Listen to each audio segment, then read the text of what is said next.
If you're trying to do affiliate marketing, stop and watch this, especially if you're new to this. So one thing that people always make the mistake on when it comes to affiliate marketing is that if you copy and paste a link, say to a product or a service or anything that you're trying to promote, and someone clicks on that link, you're going to get a commission. That's not always the case.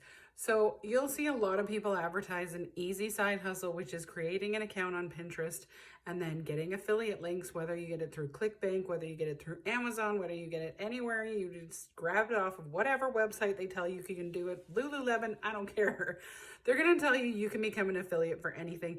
Create some eye-catching pins, put them on Pinterest and put in your affiliate link. And here's the catch that you do not get told.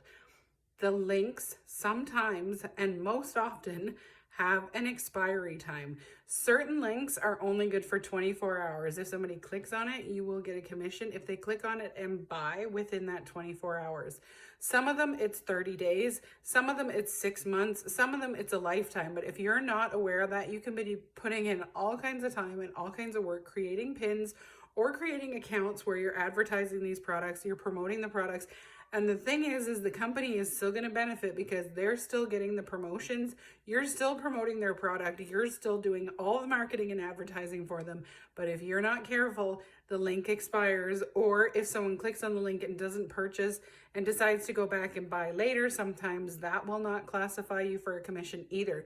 So when you're doing affiliate marketing, be very careful with who you're marketing for and know exactly how long your links last and how they work.